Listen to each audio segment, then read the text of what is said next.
What would you do if saying yes to God meant being thrown into a burning furnace? Everyone bowed to the king's golden statue, except 3 young men. The king said, "Bow or burn." Their answer, "Our God is able, but even if he doesn't." They were tied up, thrown into a fire 7 times hotter. But when the king looked inside, he saw 4 men. What happened next shocked an entire empire. This is the story of Shadrach, Meshach, and Abednego. Daniel chapter 3, verse 1 to 30. In the golden glow of evening, the city of Babylon shimmered like a dream.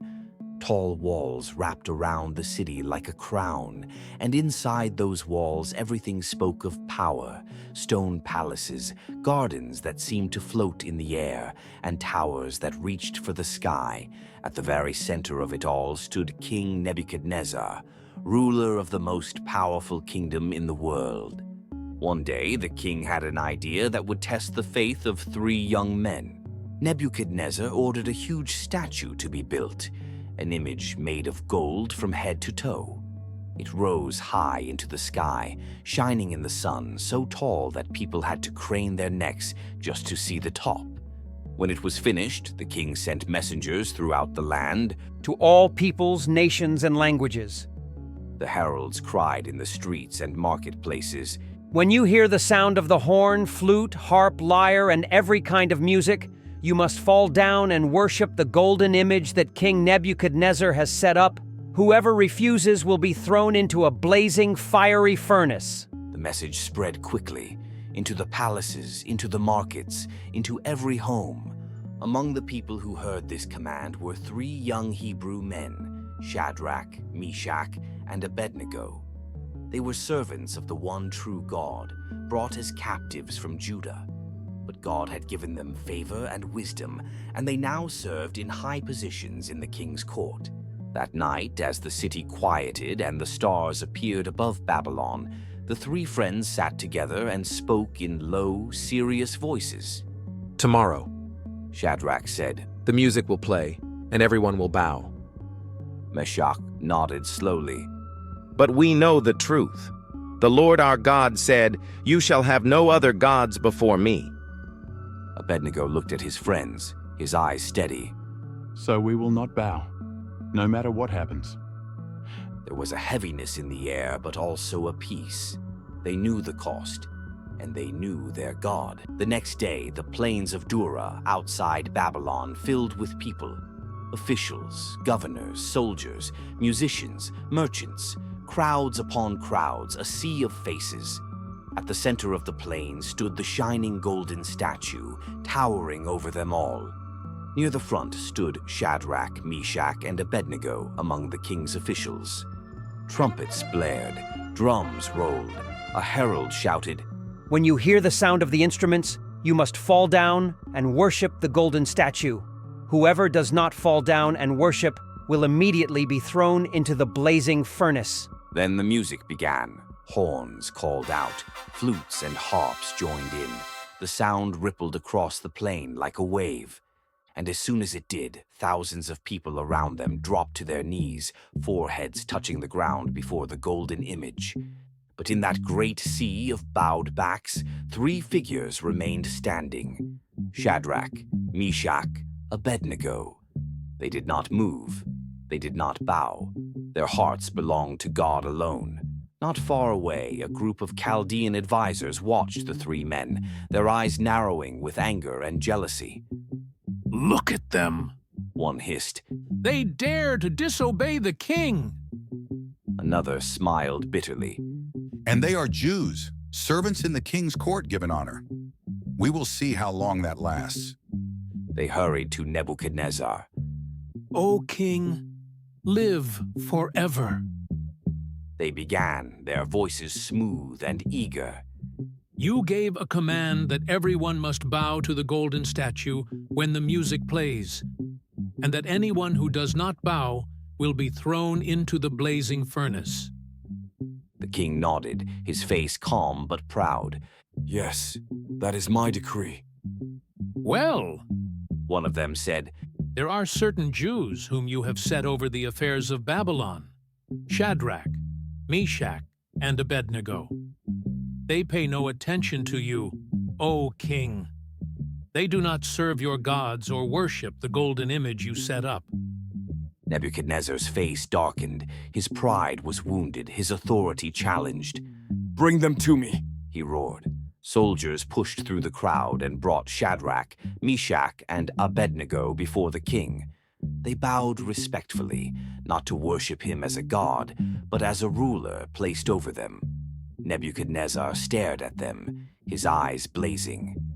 Is it true, He demanded, Shadrach, Meshach, and Abednego, that you do not serve my gods or worship the golden image I have set up? The three young men stood quietly. The palace was suddenly very still, as if the air itself were waiting. I will give you one more chance. The king continued, When you hear the music, if you fall down and worship the image I made, it will be good for you. But if you do not worship it, you will immediately be thrown into a blazing furnace. And then, what god will be able to rescue you from my hand? His words echoed in the hall. Shadrach, Meshach, and Abednego looked at one another, not with fear, but with shared courage.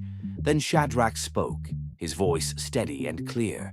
O Nebuchadnezzar, we do not need to defend ourselves before you in this matter. If we are thrown into the blazing furnace, the God we serve is able to deliver us from it, and he will deliver us out of your hand, O king.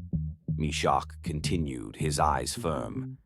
But even if he does not, we want you to know, O king, that we will not serve your gods or worship the golden image you have set up. The hall was silent. They did not shout. They did not argue.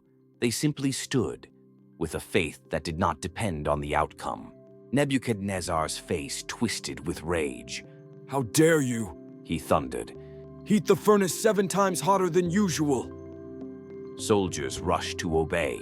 The furnace, already dangerously hot, was fed with more wood, more fuel, more fire. Flames roared, leaping higher, so fierce that even standing near it was unbearable. Bind them, the king commanded. The strongest soldiers seized Shadrach, Meshach, and Abednego. They tied them up, fully dressed, robes, trousers, turbans, and all, and dragged them toward the furnace. The heat was so intense that the soldiers who carried them were overcome.